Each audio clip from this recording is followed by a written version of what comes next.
HOA Karen tried to tow my car. I couldn't believe what I was seeing.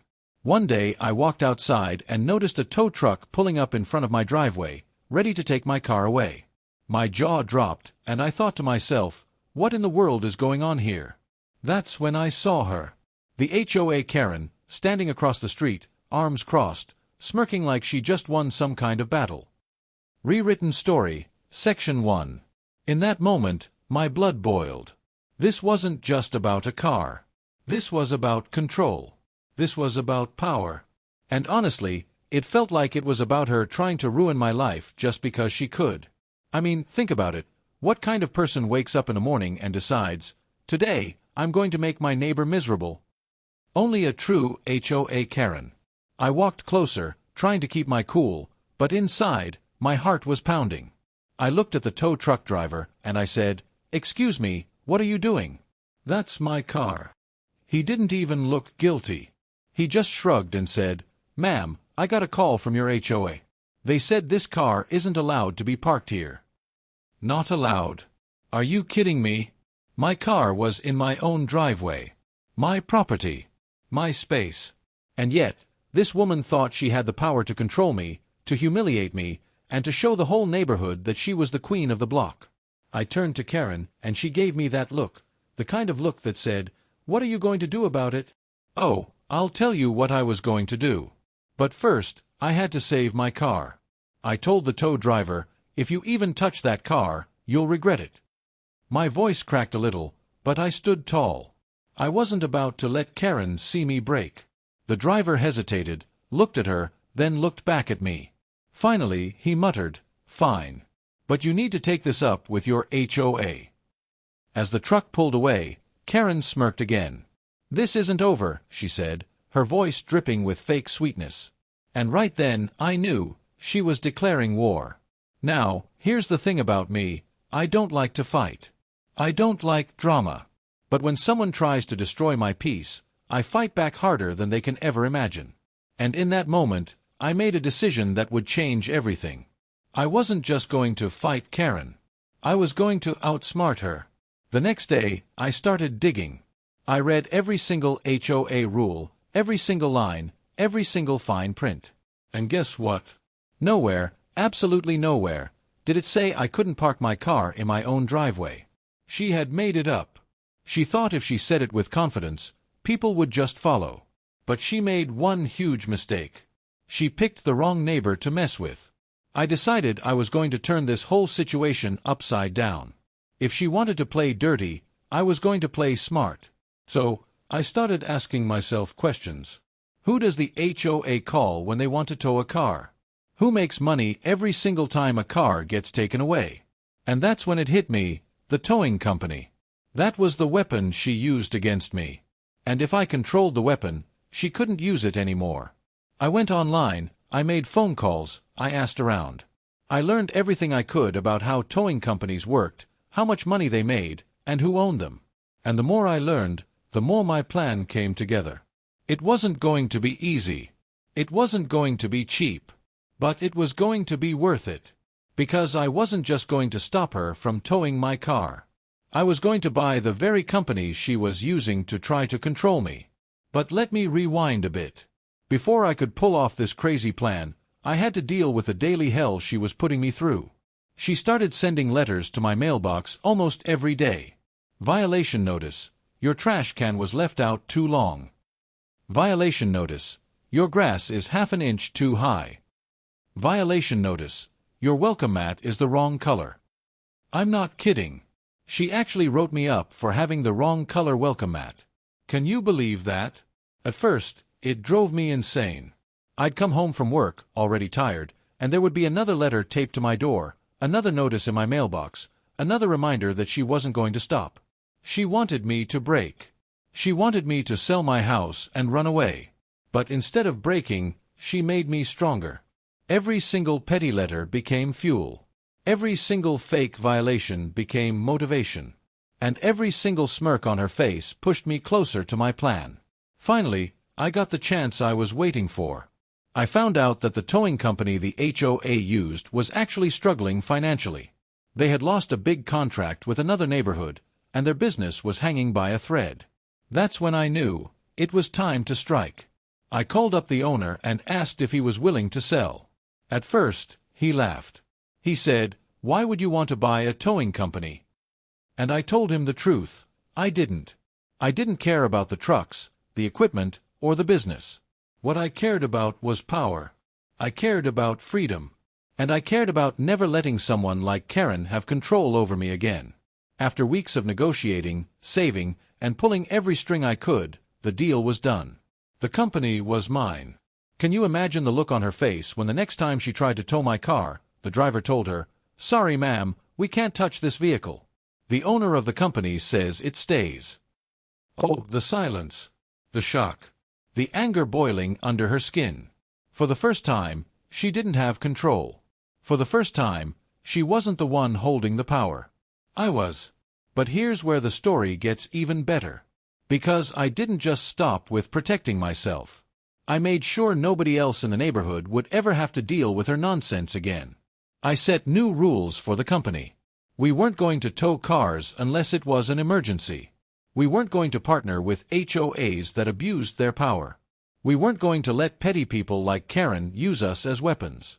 And slowly, word got around. My neighbors started realizing they didn't have to live in fear of her anymore. She couldn't bully them with the threat of towing. She couldn't use fake rules to scare them.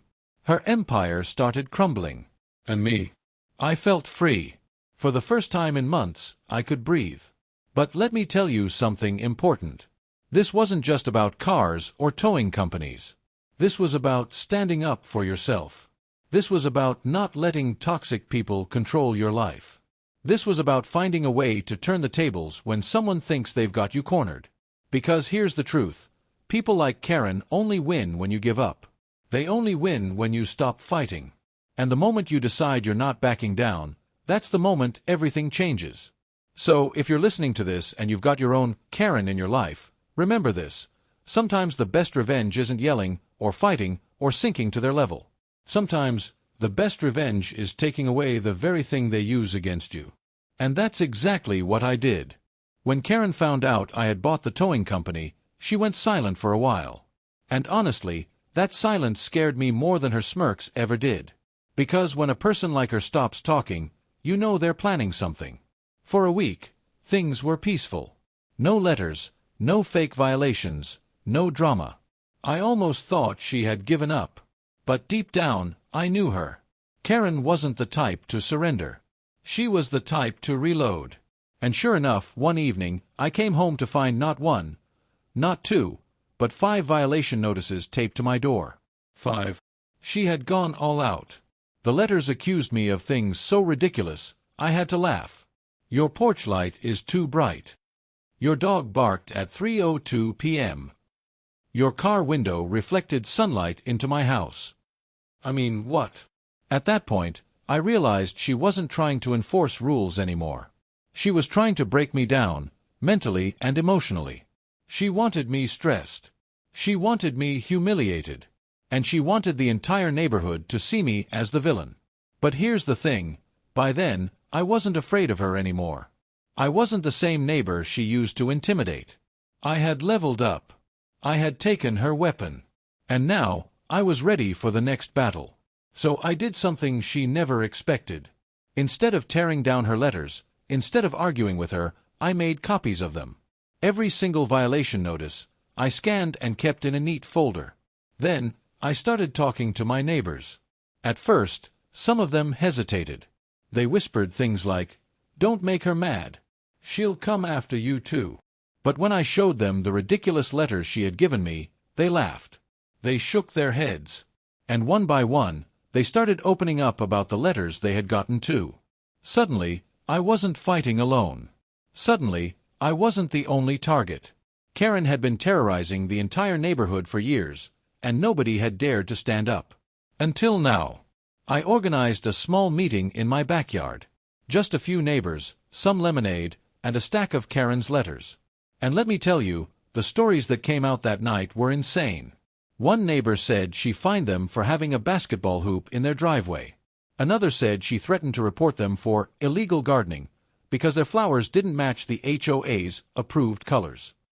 We laughed, we cried, and most importantly, we realized we were stronger together. That's when the real plan formed. It wasn't enough that I had bought the towing company. It wasn't enough that she couldn't touch my car anymore. We had to take back our community. So, we started documenting everything. Every violation notice. Every false claim. Every petty rule. We built a case. And once we had enough proof, we brought it to the HOA board. Now, if you don't know how HOA boards work, let me tell you, most of the time, they're just regular neighbors. But the problem was, Karen had scared them too. She acted like she was the queen, and they just nodded along. But when we showed them the mountain of evidence, their eyes went wide. They couldn't deny it anymore. Karen wasn't protecting the neighborhood. She was abusing it. But here's where things got crazy. The night before the board was supposed to vote on whether Karen should be removed, she showed up at my house. Yep. Right on my porch. I opened the door, and there she was, arms crossed, eyes blazing. "You think you've won, don't you?" she hissed. For a second, I almost laughed. Because there she was, the same woman who used to smirk at me while calling tow trucks, now shaking with anger on my doorstep. I didn't raise my voice. I didn't insult her. I just said, "Karen, I don't want to fight you. I just want to live in peace. But if you keep pushing me, I promise you, I will push back harder." Her face turned red, she pointed her finger at me, and she said, "You'll regret this." Then she stormed off. The next day, the meeting was packed. Neighbors filled the room. The board members sat nervously at the table. And Karen, well, she sat in the front row, glaring at me like she wanted to set me on fire with her eyes. I stood up, took a deep breath, and started reading her violation letters out loud. One by one. "Your porch light is too bright." The room chuckled. "Your dog barked at 3:02 p.m. Laughter erupted. "Your car window reflected sunlight into my house." At that point, people were nearly falling out of their chairs. By the time I finished, everyone in that room knew the truth. Karen wasn't protecting the neighborhood. She was making a joke of it. The board voted. And just like that, she was removed. But I wish I could tell you that was the end. I wish I could say she accepted defeat and moved on. But no. People like her don't go down that easily. For weeks after, she tried everything. She spread rumors about me. She called the city to file fake complaints. She even tried to sue me, claiming emotional distress. But none of it stuck. Because I had the evidence.